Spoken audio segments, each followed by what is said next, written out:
Now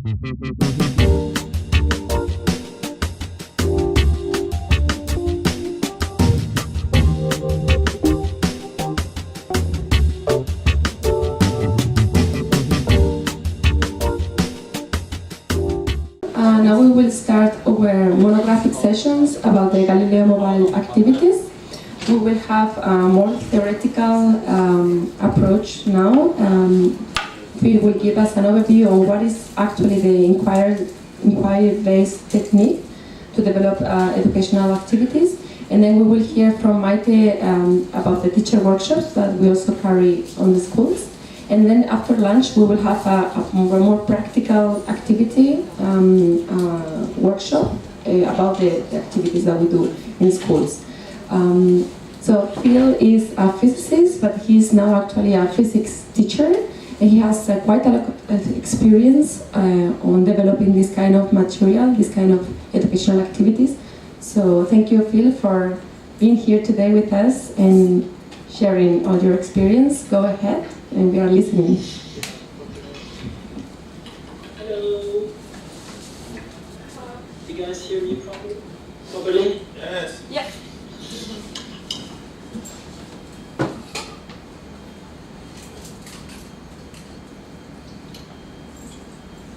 Yeah, we hear you. We hear you. Okay. Okay, I will send just a link to a few slides that most of it you know, but still, like this, you have visual support. So I paste it here. Phil, if you're looking at your slides, you can share your screen, and we can see it on our side. Maybe we can do that. Yeah, of course I could do that. I thought it would eat less bandwidth if you would just open locally from the Google Drive. But we have you on the screen, so it's the best way to do it. I mean, yes. So. Okay, if you want, let's do that, and I will try to share my screen then if you prefer. A second. Yeah. Okay. Do you see my screen? You don't see anything now? Yeah, I think so. You are in a black screen, right?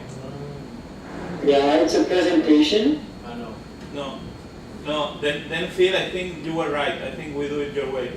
Okay, so should we open the link? I think it's less bandwidth if we don't share screen, but I activated the screen sharing, so it should work. Wait, I will repeat that again. Okay, let me know if you see the screen. No, this is black. Wow. Then I really don't know because it's the right window normally.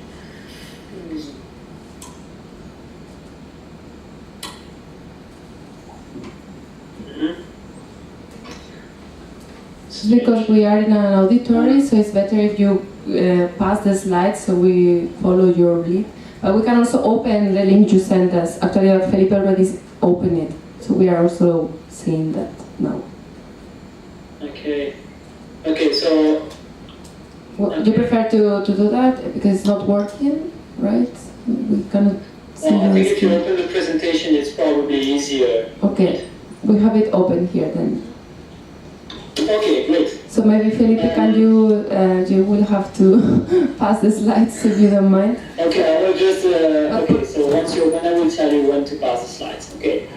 So, this is just a few slides to support what is inquiry-based teaching, why we should care about it really, and when we can use it. First of all, why should we care as Galileo Mobilers, as members of the Galileo Mobile team? You know, if some of you are not familiar with inquiry-based teaching, it can sound something like very technical, very into pedagogy, and too detailed for our purposes. about the universe and raise critical thinking in visiting the schools. We are not really teachers, so why should we care about that? And if you really dig into Google and in the pedagogy literature about inquiry-based learning, you will see deep papers with lots of acronyms, and it's worse than microbiology, perhaps.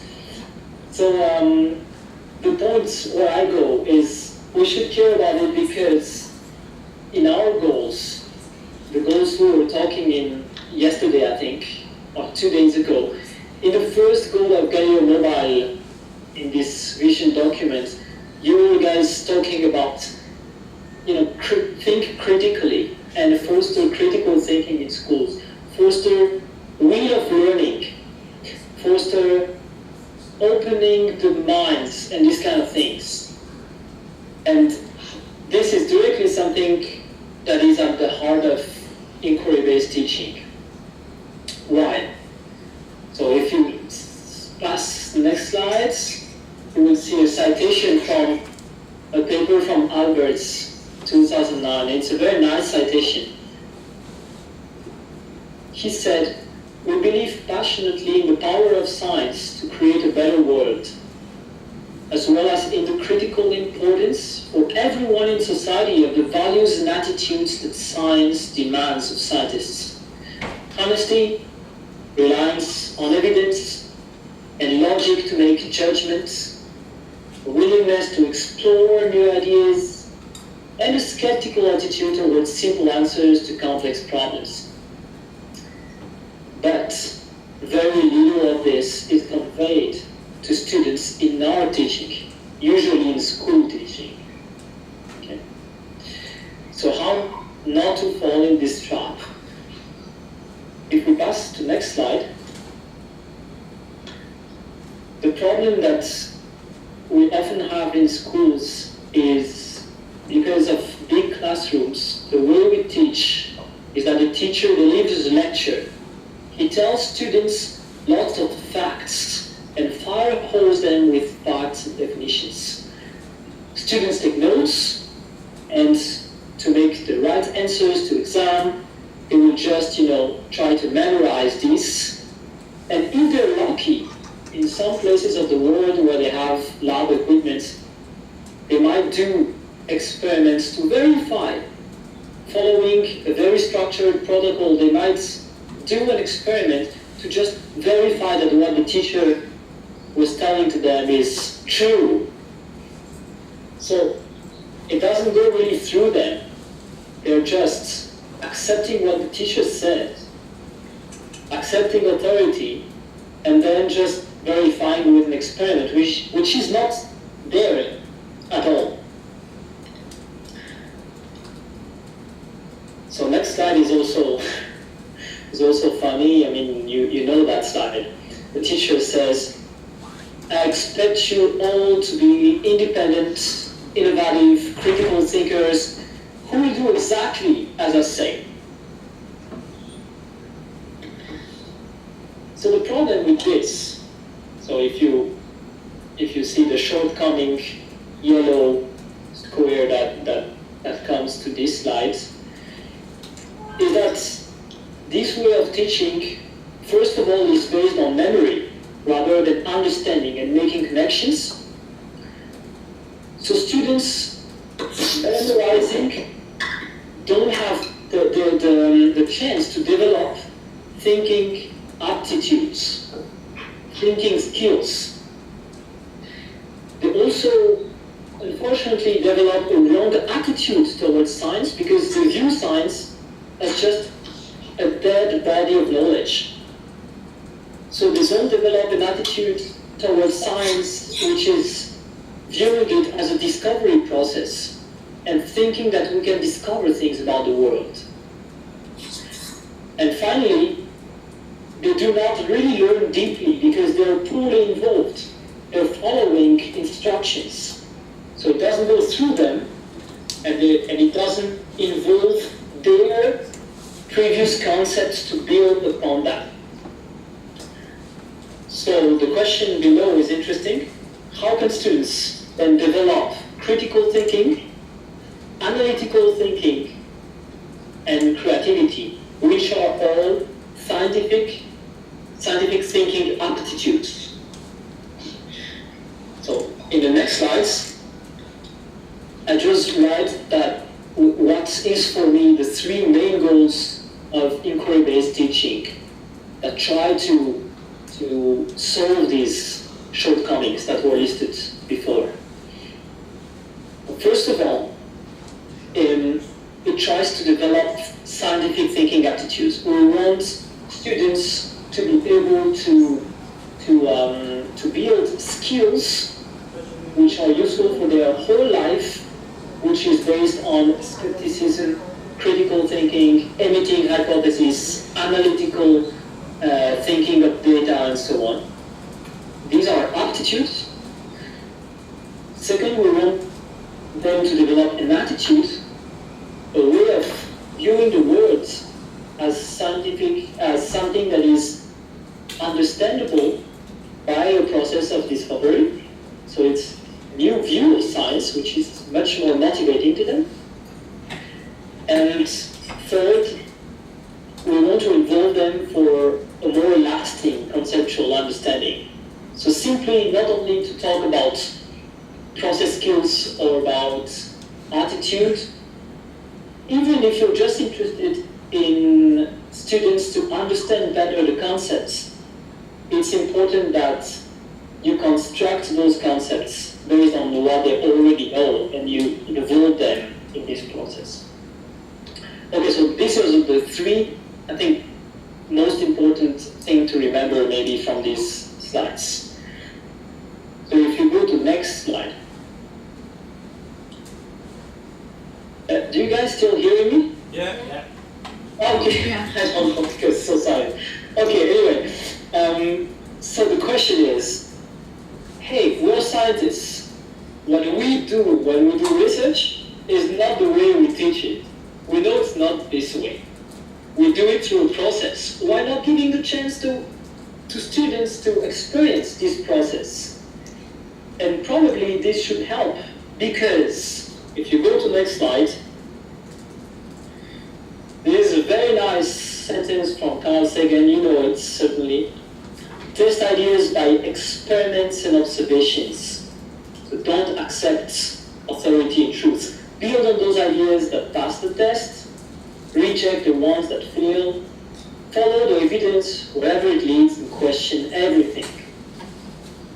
Set these terms and the cosmos is yours.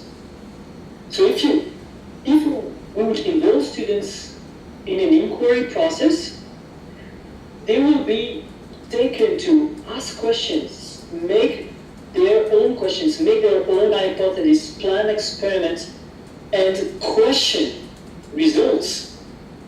So it will go through them, it will involve them, and they will think all along the way, which is more motivating, but also develops them those aptitudes, which are the ones we want, right? We want them to be critical thinkers. Okay, so next. Okay. So I just here schematize a full inquiry cycle, something that would correspond to what we do during an entire PhD thesis, right? We start with a problem, a puzzling situation. So usually teacher presents the situation. We do present this situation when we do an activity with kids. Then students formulate hypotheses about it. So they think ahead of the experiment, they make predictions, they make questions about it.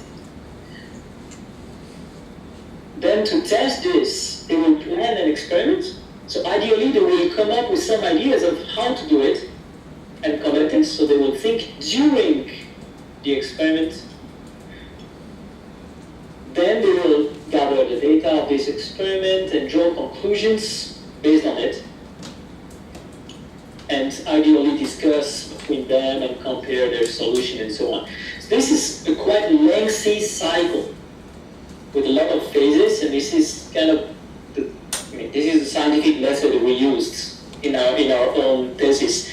Now, what I think is more important than remember all those steps, if we go to next slide, I have a slide called Minds On, Scientific Thinking Aptitudes.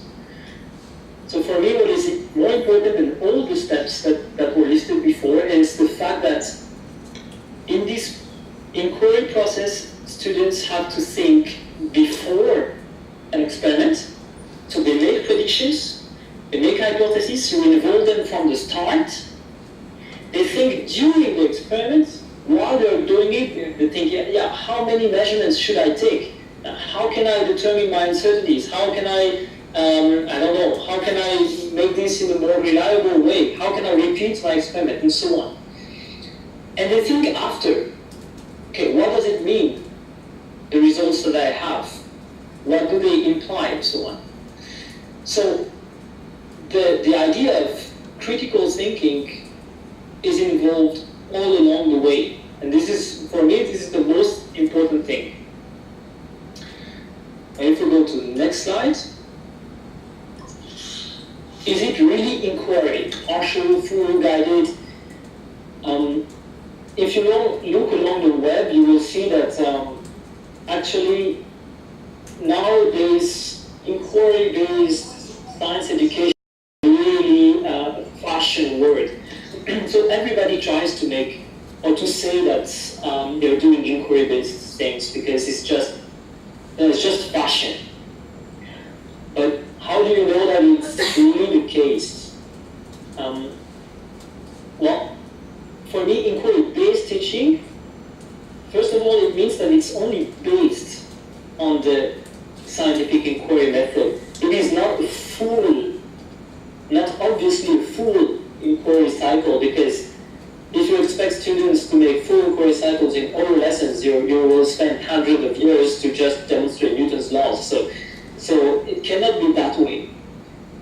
But as long as it pursues the goals that we cited before, I mean, viewing science as a discovery process and develop thinking aptitudes, it's fine. And to do that, you may only use part of an inquiry cycle. You may focus an activity on planning an experiment only, or on discussing results. You don't need to make a full cycle. It depends on the activity, it depends on what you want to do. But it can be only part of those inquiry steps. And last, it has to involve the students. So what I mean by this is that an inquiry-based activity is not only hands-on, in the sense that you don't only make a fun experiment where students build something and then they see an effect and they have fun about it. You make it minds-on. Again, students have to think all along the way. Before the experiment, they will think to foresee what will come out of it. They will think in planning the experiments and how to build this thing, and they will think in what has been going on in front of them. So this is not only hands-on, but really ideally minds-on.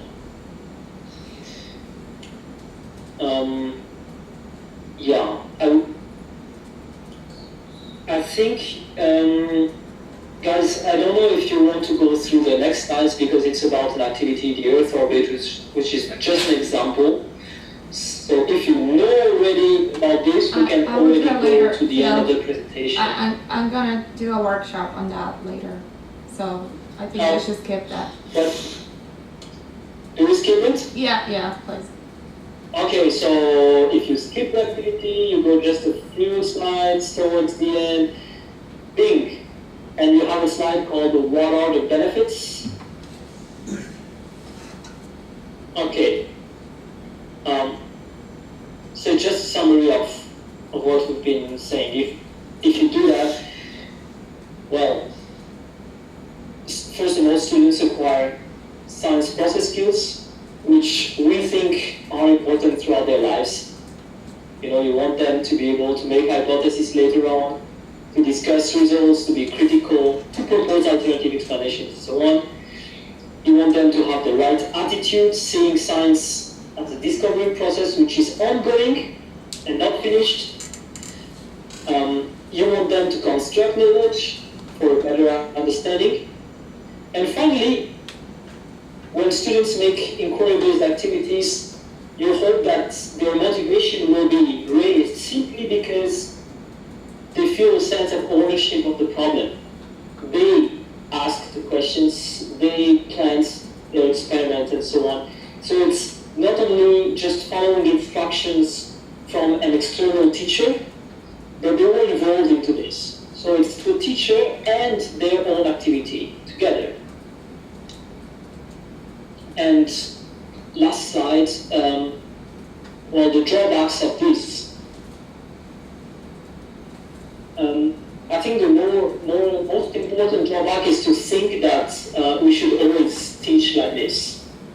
Some educators think that everything should be inquiry, and you have papers about that, and revolutionize the way of teaching with inquiry and so on. Well, this is simply not possible. You've seen classes in wherever we're going. When you have a lot of students, you cannot teach always like this because it's too time consuming. So probably you have to find the right balance. So when we go to schools, we cannot just give a teacher a workshop and say that they should always teach like this. This is impossible, and it will just freak them out, because personally I think the proper times to do it is when they have reduced number of students during labs, and I think most schools have some labs. So this is really the good moment to do it with a reduced group of students during 1-2 hours, maybe 3 to 4. But in a large classroom, you also need, to teach frontally some concepts. And one of the things that is in pink here is the idea about guidance. Of course, the only reason students go to school probably is to be guided by a teacher. So even in these kind of activities, even if the teacher is not here to tell them specific instructions that they have to follow, it still has to guide them, because otherwise they will never finish an activity in time. And guide them, it means tell them what it means to make an hypothesis, tell them what it means to make a prediction, and guide them towards the winning objectives of an activity. So without telling them exactly the answers, of course. So I think here it's the challenge which is up to every teacher, of course. It's their own job. It's not ours, but it's their job to find a right balance between frontal teaching and inquiry-based activities when they can. I think that's all. You knew most of these things probably, but that's all I wanted to say. If you have questions, maybe it's better that we discuss about some specific questions that you have. I've been trying to do most of my labs in these 3 years at school in an inquiry-based way. So I've seen things not working. So I can answer some questions if you have.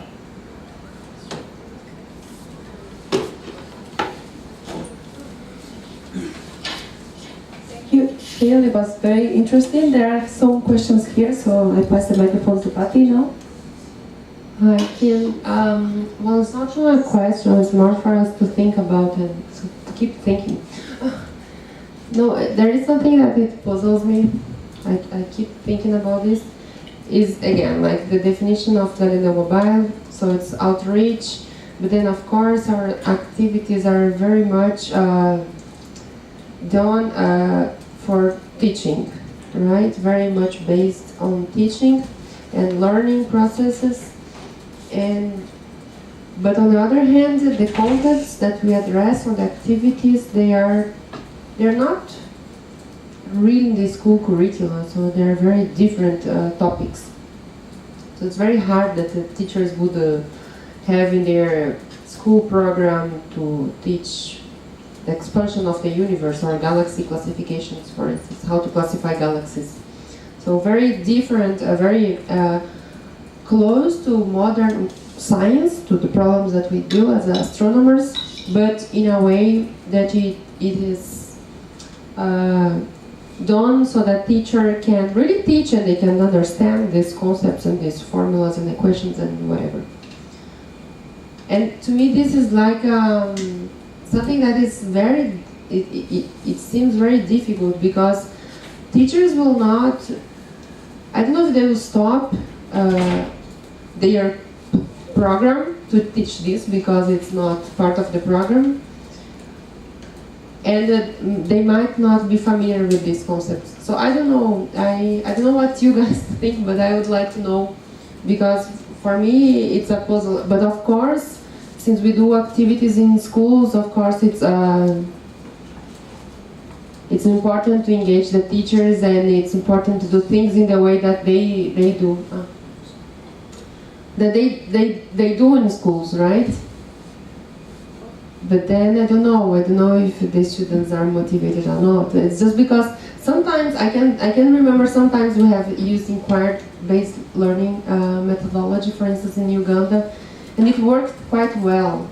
But just because the students there, they were like very well behaved and very well respectful, and that's the school system, like very, so that the kids would really listen to what you're saying. But this has not worked in other places because it was more of what they daily have. So I don't know, but we lost him. It's because Phil is a teacher, so a science teacher, so I don't know if this is important to us or if this is important, I mean, I don't know. Yeah, I'm also a bit confused sometimes because we call us outreach project, but then again we go to schools and we do activities and we have very educational targets, right? Teaching. Yes, teaching, exactly. So what I think now is like at least we have a resource, the handbook, that is, it's a tool teachers can use for their daily work, when they can use it and when they can apply it. So we offer this resource in case they want to use it, and then we try to do a bit of it, because of course, as Phil was saying, it's very time consuming, so I don't think we have never carried a full activity with a full cycle of learning and discovery. It's impossible in 1 hour or 2 hours. So we have done a bit of it.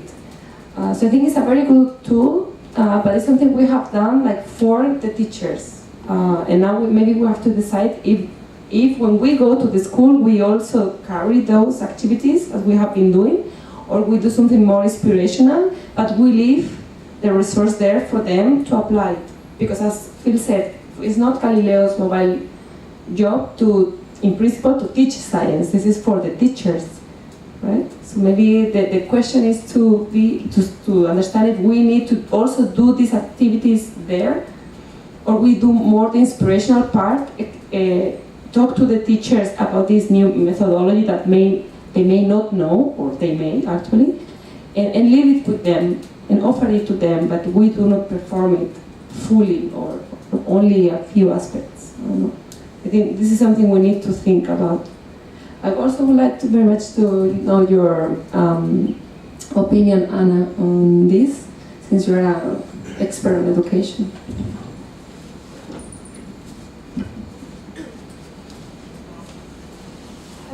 Eu acho que algumas coisas que o Fih falou foram bem legais, e eu poderia pensar a abordagem menos em ensino e aprendizagem, mais em educação.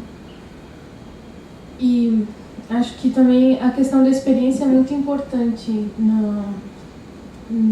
no sentido de motivar, né, despertar o interesse.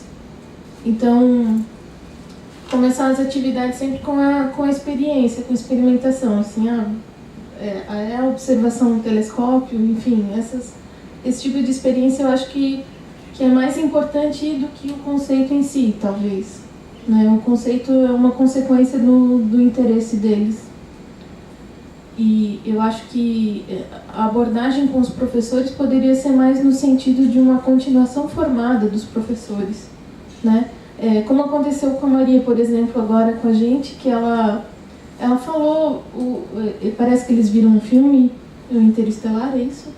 E aí eles estão muito interessados em alguns conceitos específicos. Então, acho que isso já facilita bastante o trabalho, assim, né? A gente já vai para lá sabendo qual é o interesse real deles. Então, isso me parece um ponto bastante relevante, assim, para pensar a atividade. E a partir disso, eu acho que explicar exatamente o que é o conceito, como ele funciona e tal, talvez não agregue muita coisa, mas a experiência em relação àquele conceito eu acho que é mais importante do que...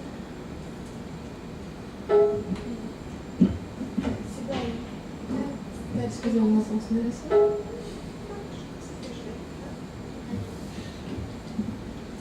Vamos esperar ver se o Fih consegue conectar.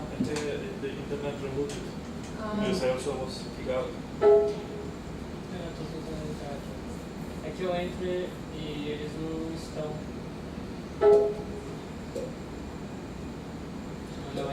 De qualquer maneira, essa sala que foi preparada pelo Phil, a gente faz isso durante o Teacher Training Workshop, né? Com os professores. Né? Mas a verdade é que as atividades, elas foram desenhadas, elas foram sendo melhoradas, né? Melhoradas a partir das experiências. E aí foi introduzido em quase todas as atividades essa maneira, né? De conduzir a atividade. E é uma maneira que a gente também passa para os professores. A gente dá a cartilha e aí explica antes, né? Porque essa cartilha está desse jeito e a gente então fala um pouco sobre isso. Mas assim, só por exemplo, eu acho assim que no Brasil, eu não sei nos outros países, mas eu acho que no Brasil eles jamais vão fazer essas atividades, porque não faz parte do programa escolar, entende? Por mais assim adaptada ao ensino que esteja, não está no programa escolar e assim, os professores já têm uma vida tão difícil que eu acho que eles não vão fazer. Pelo que eu lembro dos PCMs e tudo mais, é mais uma questão de sistema solar e... Isso. É uma coisa bastante básica, assim, né? Mike, I have a question. Do you think we can be inspirational without doing the activities, or just by giving a talk, or, I mean, could it be inspirational still? That would be my question, like if because I think that even by performing the activities we're being inspirational, even though it's not really directed for the teaching purposes. But because it's a lot of, I mean, in order to really teach, you really have to go through very detailed concepts in astronomy and stuff like that. So I think by performing the activities we're achieving, I don't know if it's the main goal, but at least be inspirational. But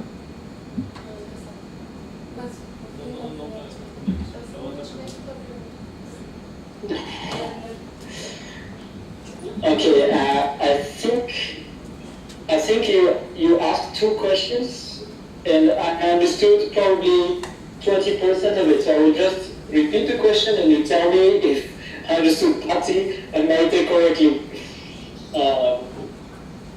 Patti first asked about the curriculum covered by the activities, and I think the question is something like, apparently many topics which are in our activities are not directly part of the curriculum, so how can teachers use them in their classroom teaching? So how can we make a lasting impact with this if teachers cannot reuse it? I think this was Patti. Actually, That's not very much towards this direction, Phil. It's more that it's too much of teaching, and we define ourselves as outreach, and this puzzles me. I just don't know. I think we have to debate. We have to discuss this. Okay, I understand. So I did not understand your question.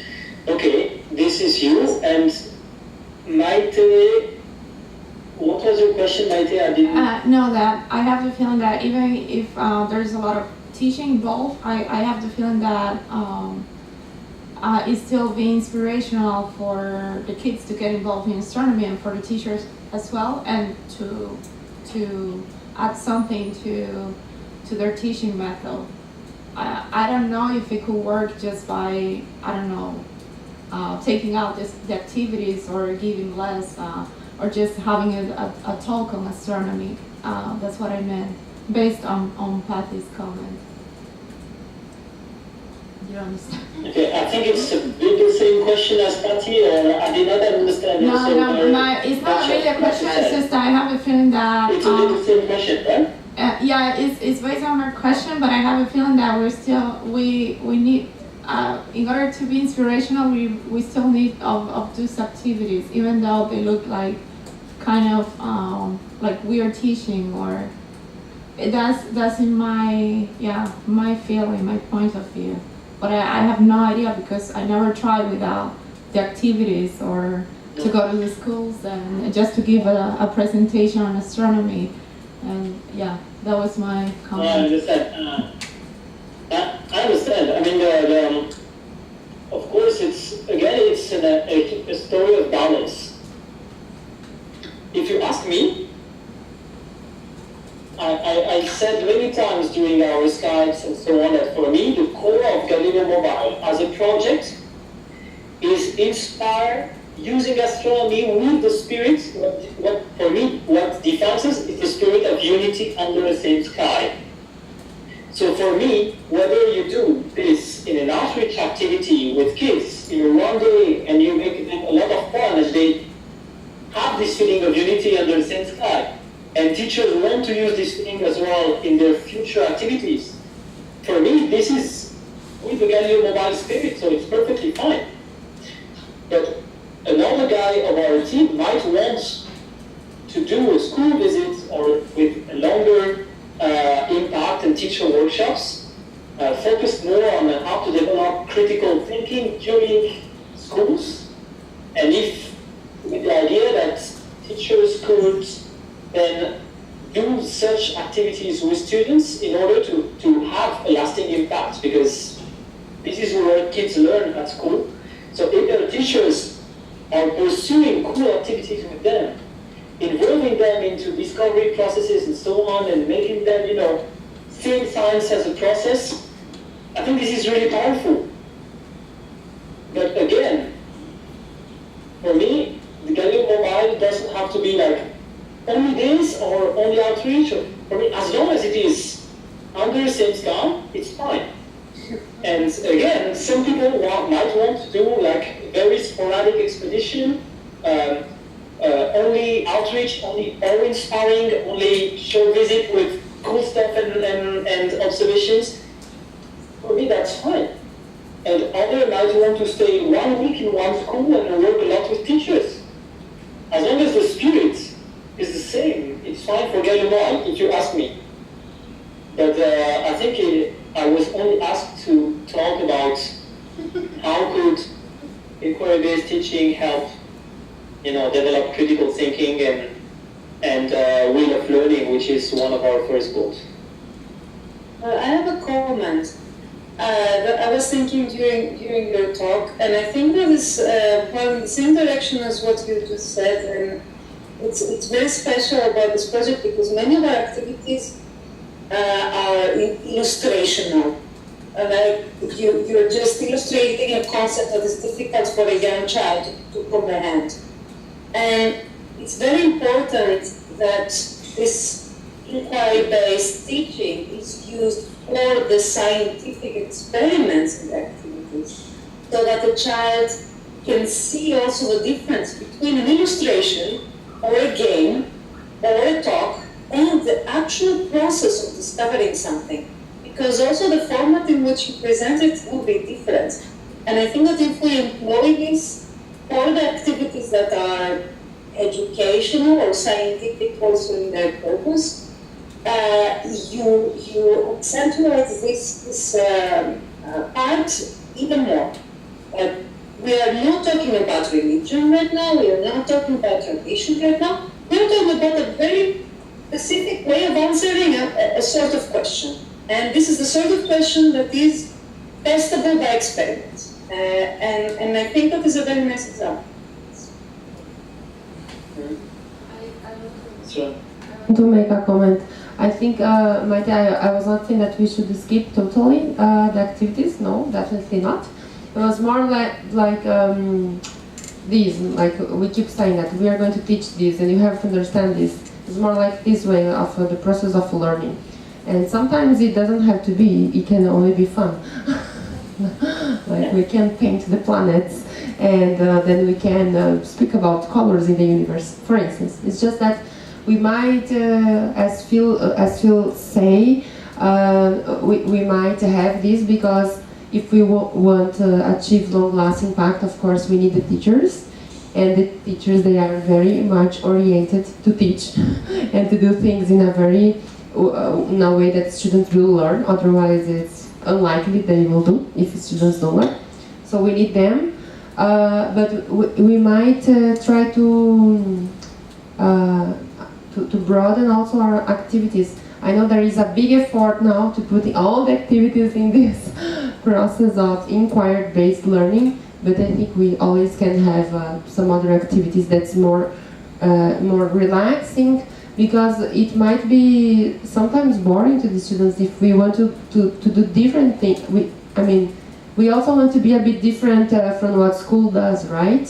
So I think we have to keep our minds broad and sometimes try to do things that are not even a talk, because a talk is just me speaking, you know, and people listening. Maybe something like different. So you mean to have more diversity in terms Yeah, or probably if we are like performing activities twice with one specific group. It could be one inquiry-based, but maybe another one completely different. Yeah, I see your point. Yeah, I think, sorry, just to comment on that and I pass the microphone. I was saying before, Phil, I don't know if you heard that, I think the handbook is an excellent resource actually to give to teachers and to talk to them about it, because this is a resource they can use and they can reproduce the activities and they can have a much longer impact than we. And as Patty was saying, then maybe the Galileos don't need to do all the activities when we go there. We can have some activities, but we can do other dynamics that are more inspirational or more fun. But sit there, leave the handbook and talk to the teachers and how this handbook was conceived and how it was done. Because I think it's an excellent resource that we should, of course, keep using. But maybe the Galileos, we don't need to go there and do all the activities. So this is something we maybe need to think, since now we are redefining our goals in our project, and we are also actually opening, right, to other possibilities. I think this is something that could work, like to have some activities and some other dynamics, but leave there the resource for the teachers, which is very important. Manu, you wanted to add something? Yeah, I think this is a nice discussion. And it depends on the activity you do. Some of our handbook activities, some are very suited or very suitable for a school lab. And I use some of those activities, for instance, the rotation of the sun or the Earth orbit, or some of them are really useful and fit the curriculum and they have a full inquiry cycle.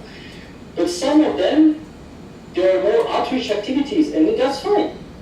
And some of them, they might use some ingredients, but only parts, some ingredients of inquiry. And I think it's nice that we don't stick to inquiry as you said, something that is, we have to do it because it's fashion, so all activities have to be a full inquiry cycle. No way. We have to see it as something we can take elements from, ingredients, and we can give this a little bit to teachers and put this a little bit in our activities. Say it that way. Yeah. Hello Phil, it's Manu. During the 3 expeditions I participated, I did the activity about the Earth's orbit, the shape of the Earth's orbit, so very much inquiry based and was very interesting.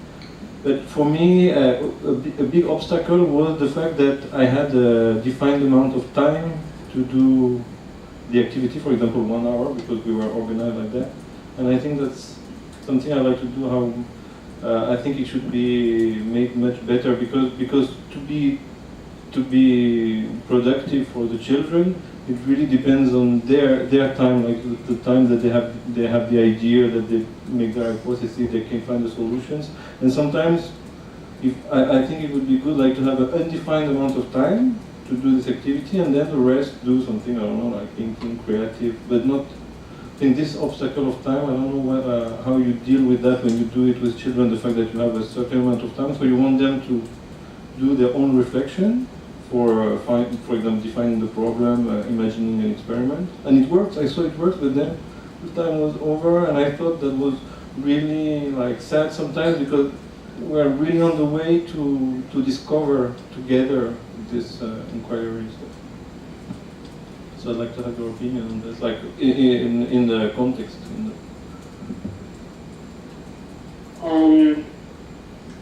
I think I heard only part of what you said, but you were really concerned about the timing. Yes, the fact that to be productive, the inquiry-based activity, it would be very important for me that we don't have a time constraint.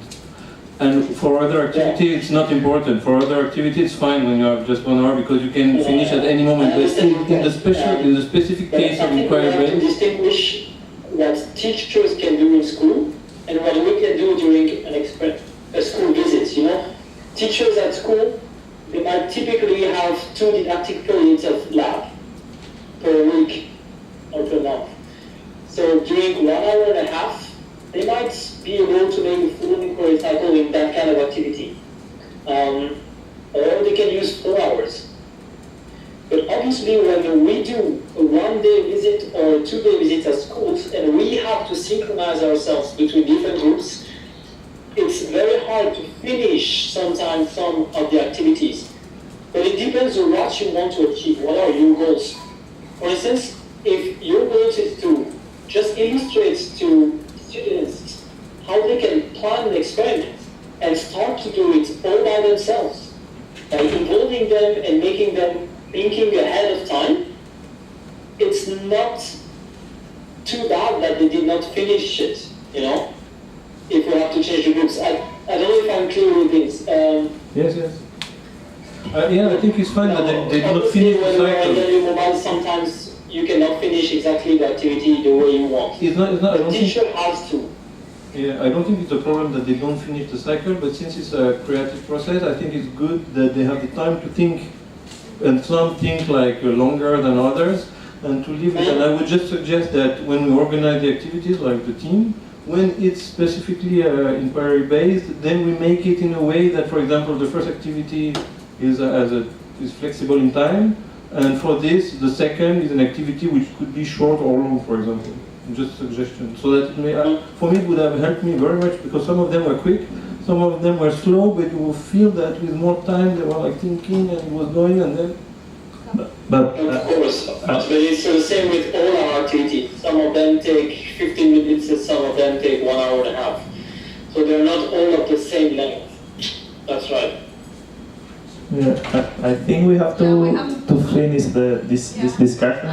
Just to move forward to the next one. I need the presentation.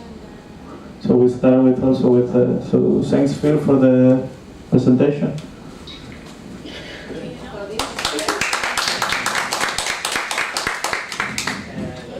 We did all this together. No, nothing. Oh, wait a second. I'm coming back.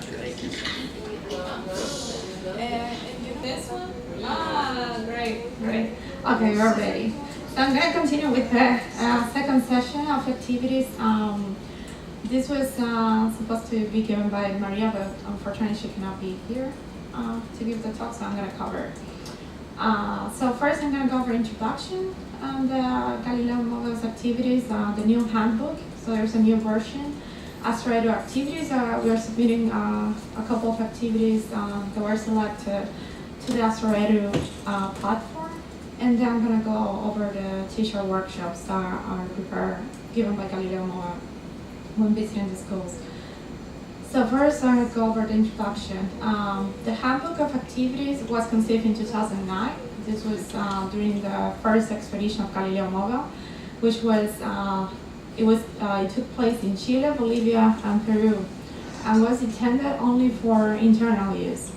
So then the teacher saw it when we were there visiting the schools and asked for copies, but we were not ready to give them the copies because we really didn't prepare for that.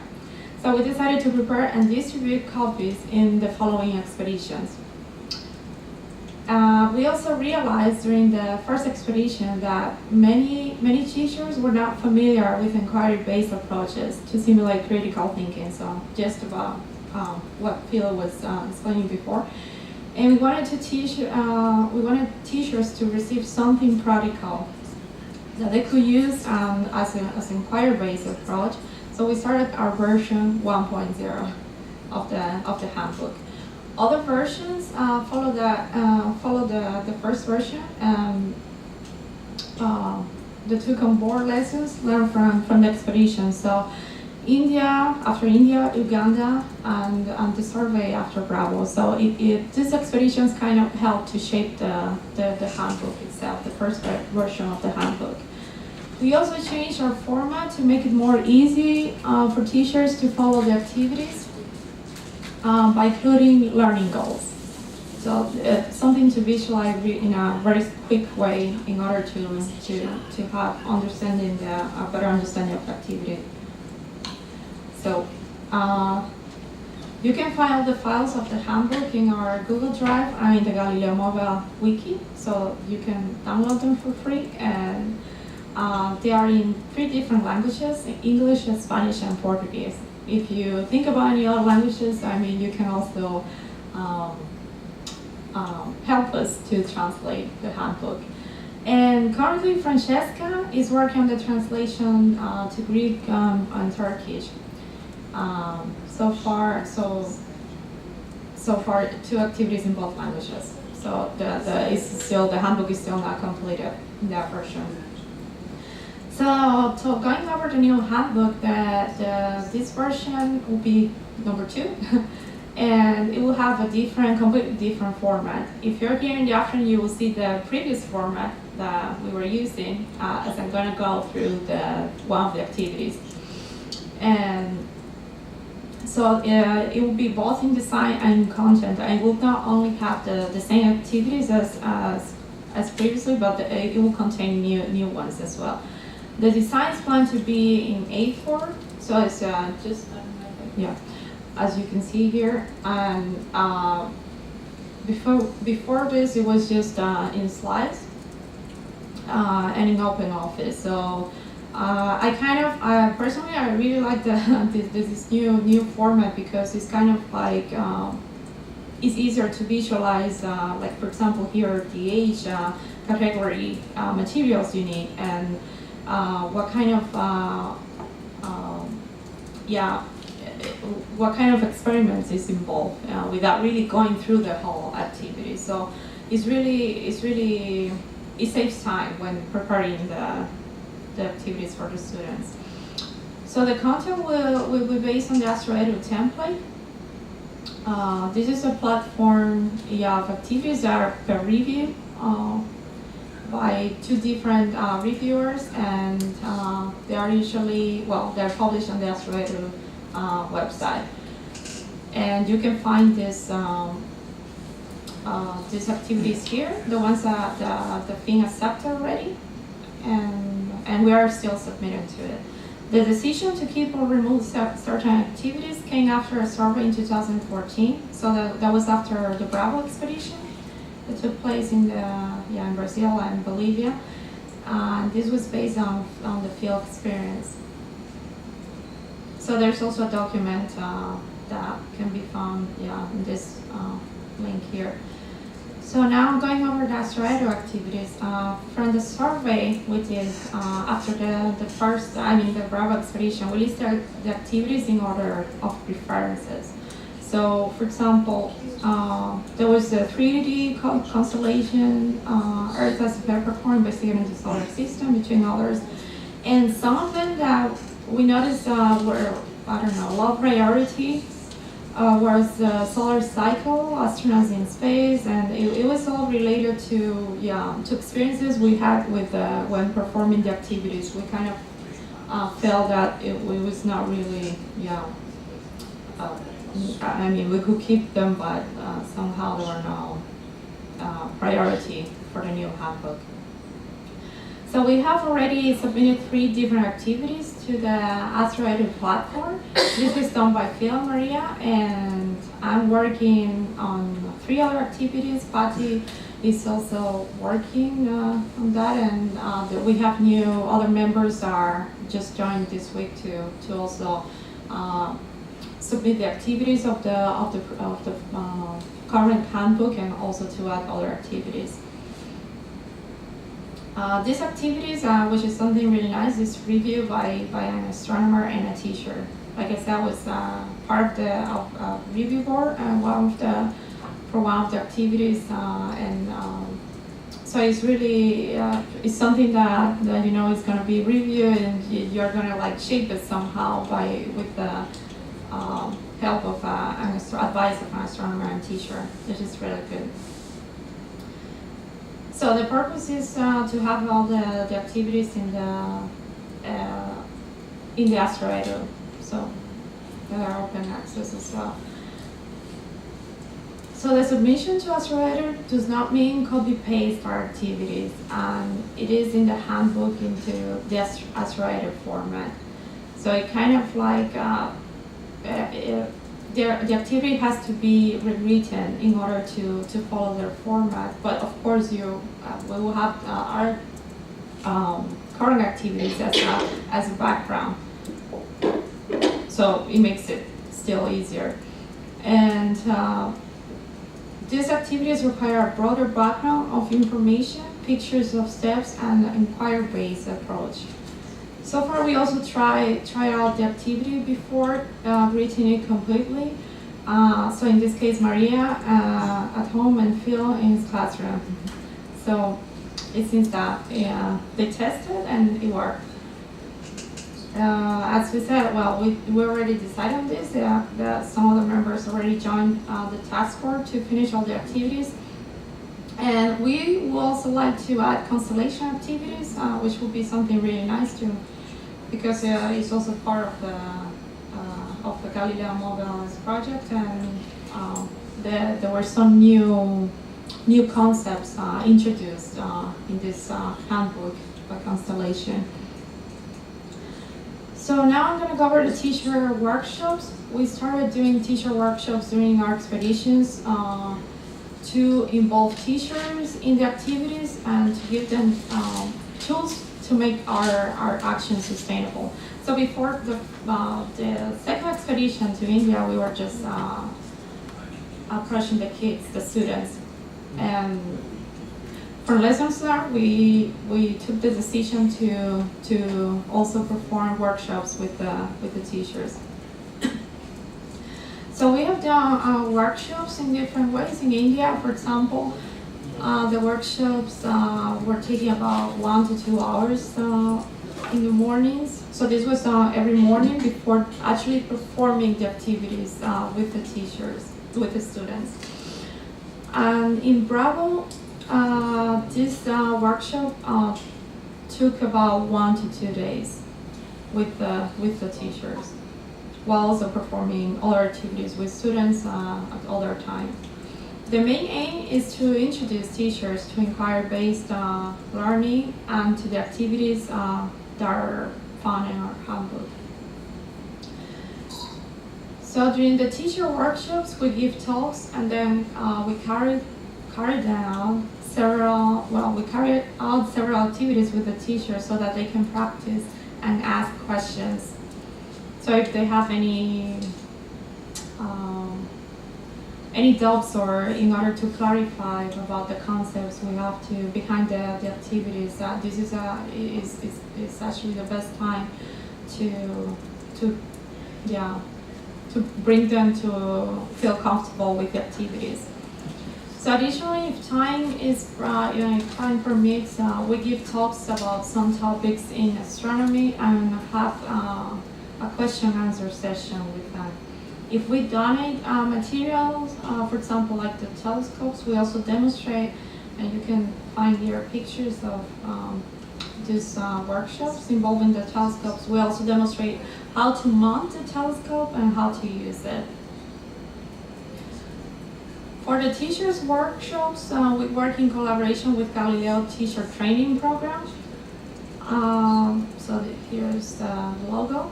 Through the collaboration, we obtain contacts in the different countries, that is teachers from other schools we visit, and we also provide teachers with a GTTP certificate of participation, which is really nice work. These teachers also become part of the GTTP network and mailing list to receive their newsletter.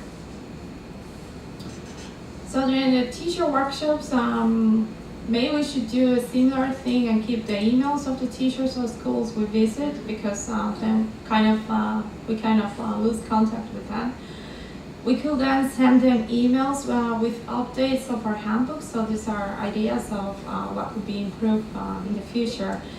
To carry out follow-up surveys of impact as well, how these activities are really impacting the students, or reaching our goal, and to provide ongoing support for future activities, for example, answering conceptual questions, or provide contacts of local amateur astronomers that will also get involved in the activities. So I think that's it. Questions, comments, if you have any questions on this.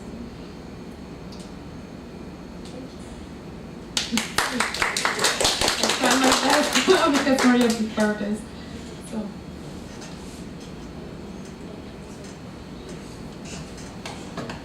So I think this had more the intention to present to the new members and the people here in the auditory how we function.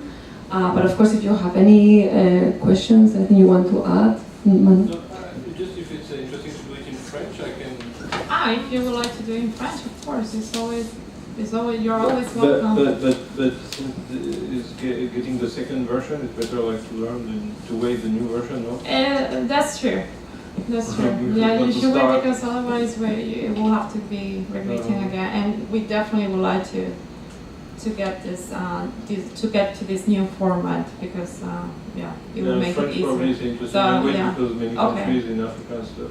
Yeah, then I keep you in mind for when we are finished with this version. And I just he's already in the activity group, Yeah, right? yeah. So, That's true. So you'll be aware.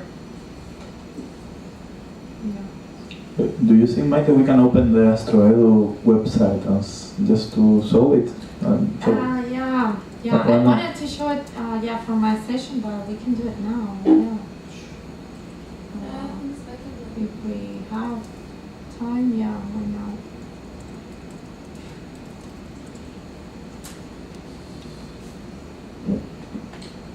So this is AstroEdu.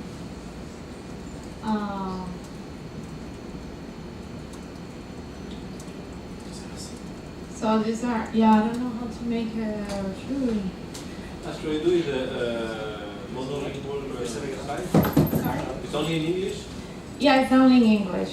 It's only in English. It'll be, we can write to them.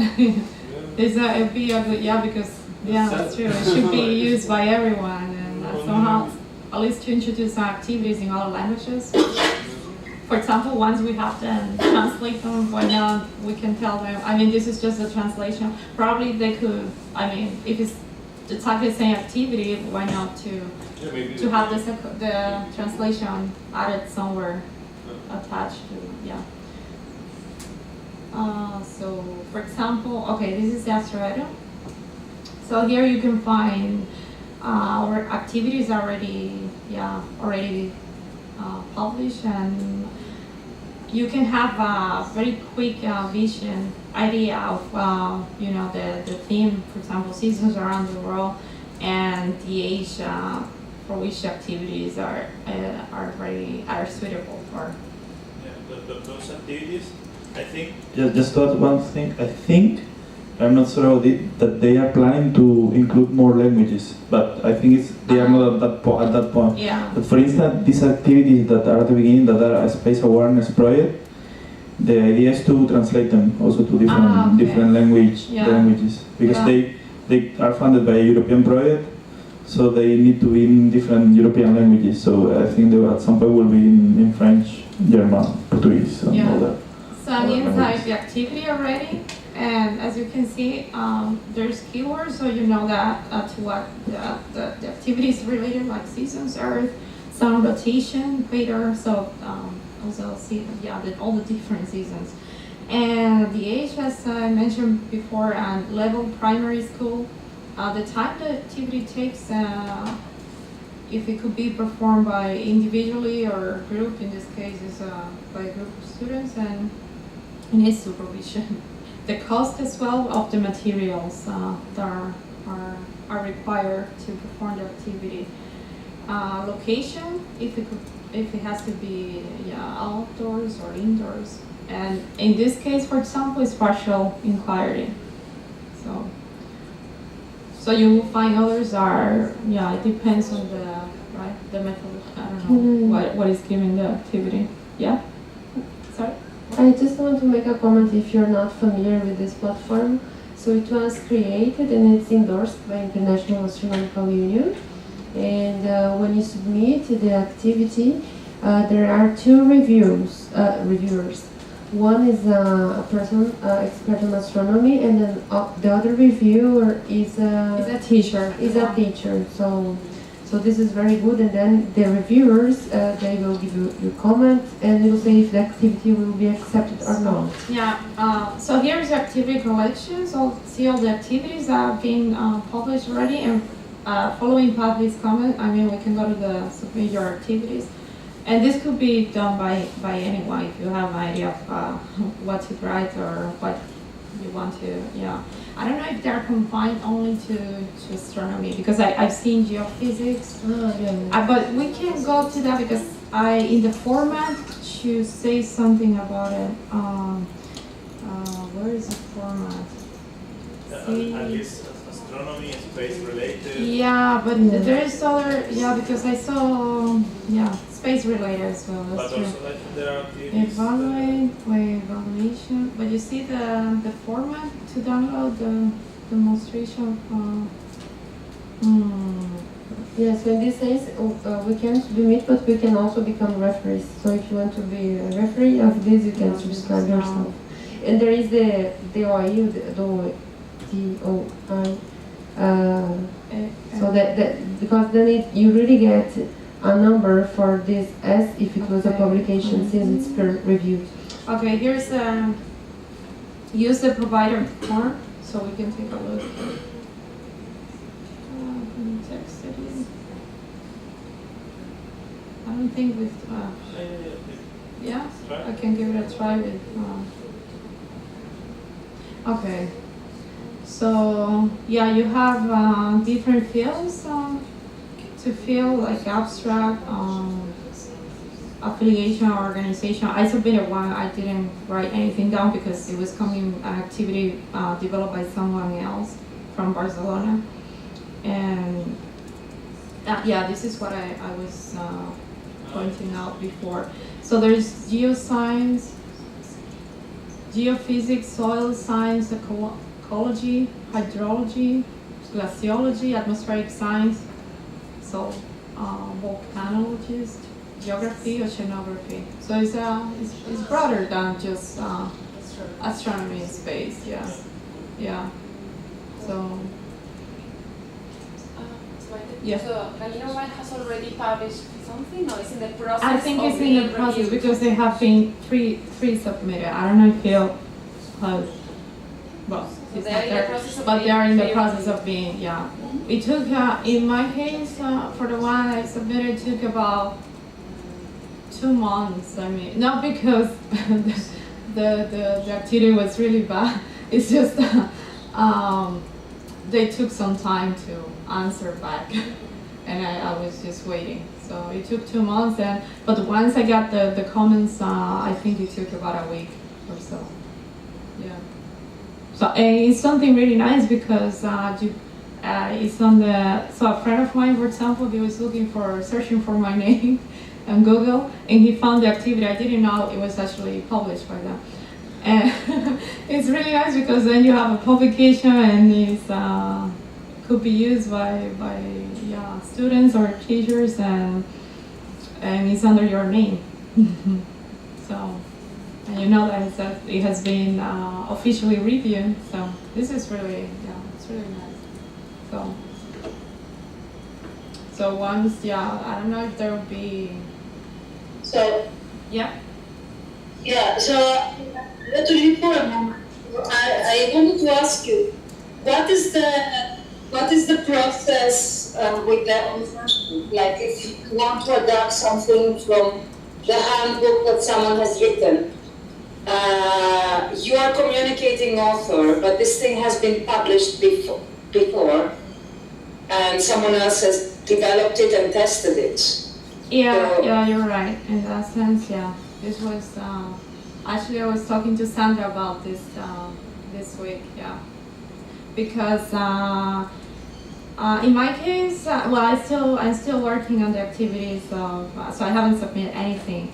But in my case, I can tell you how it went. I mean, I received like a paragraph that was the activity by Tilina. He sent it to me because I volunteered to.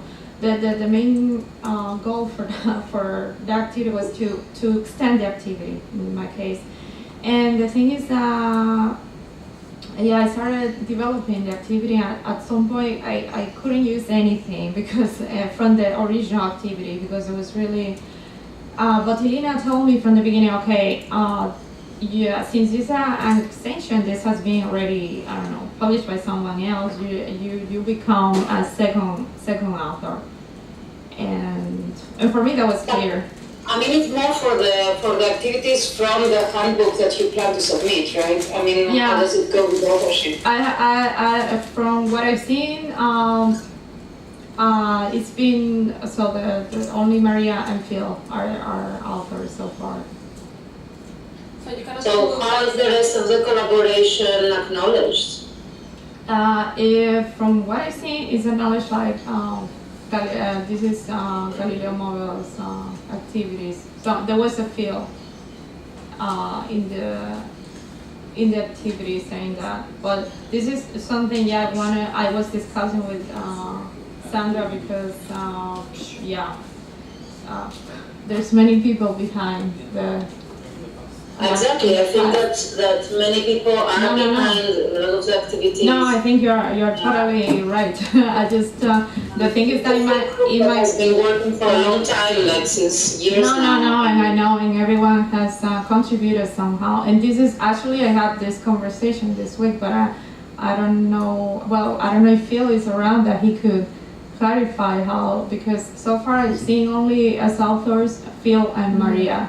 I think actually this something we should have. Personally, I have not worked extensively on this, so I cannot say who has done what, but when opening up an activity for this, it would be good to include everyone that the person is aware of has contributed actively. No, and I totally agree with you. This is something, you're right. Mm-hmm. Actually, that's the only doubt I had. Yeah. No, you're totally right. So this is something we should really discuss about because So now that we are discussing this, maybe we should hold on a bit the next submissions, at least until we have a specific policy for this. Because I also, we were discussing this exactly because of that. Because it's true that it involves a lot of work. So you have to rewrite the activities, not only copying and pasting, but of course. It's an activity that has a lot of information already there and has been tested. Mm-hmm. So I also believe, I'm from the opinion that the whole team or the whole people that participated should be on the author list. I don't know if it's possible. I don't know if you have to put a physical person as an author. and then it will be Yeah, like this is Maria something- or Chris, the author, Yeah. and then in the acknowledgement could be Galileo Mobile. Yeah. But this is something that Yeah, this is we should still- all agree on before maybe going further with the and before, submissions. we can also write to Delina at the same time to clarify. I mean, we are a group of people, and it's not only one person. Yeah. No, I guess that maybe it's really, I don't know if it would be easy to include on the system something like the first version of the activity, who contributed to that, and then just separated who adapted this to this second version of the activity with the AstroEdu. I don't know, that doesn't make sense. Yeah, that maybe makes sense for us, but not in the general picture of who. Yeah, that's true. Yeah, but then there's been a lot of work done on the handbook, and then all the, I don't know. They need to include everyone. Yeah, they should include everyone, Yeah. because otherwise they'll be lost. I mean, because there is a new version of the handbook, and actually in the handbook we are all just listed in the first page, which is fair enough. But in this sense, then if there's a new version and published, I mean, it's unfair not to. Yeah, the problem, I guess, it's on the activities that appear on AstroEdu, because in this second version of the handbook, we can do what we want. There are only 3, and we can wait a bit for the next activities to be submitted until we have a clear opinion on this. Actually, Phil is not there. Yeah, but I don't know, because this was really because Phil is also actually clarify. submitting. Yeah, he could Phil, have are you clarified. there? No, I don't think so. No, I think like for us, for internal matters, we can publish the handbook and put all the authors. Yeah. I just think that if you think more in the outside context, when this is a publication, it's not only an activity that's on a website, it's a publication. Yeah. And then the author is the person who is there, actually. And some people can benefit from this, of course, because you can build I mean, there are more like, I don't know, more things actually related to our careers if we look towards this direction. But of course, if we grab all in a book, in the book we can put all the names. I know that some of us are really trying to get jobs on education and astronomy, and then of course this will count as a publication for this specific person. So guys, I think what we need To close this session, we can maybe have this discussion afterwards, also in the workshop, during the workshop. So let's go for lunch. Thank you everybody for being here, and Ella, we will connect in 1 hour. I think I will not be here in 1 hour. I wanted to say bye. Okay. Well, thank you for being here today with us. Bye bye. Hope to see you tomorrow. Bye. Ciao.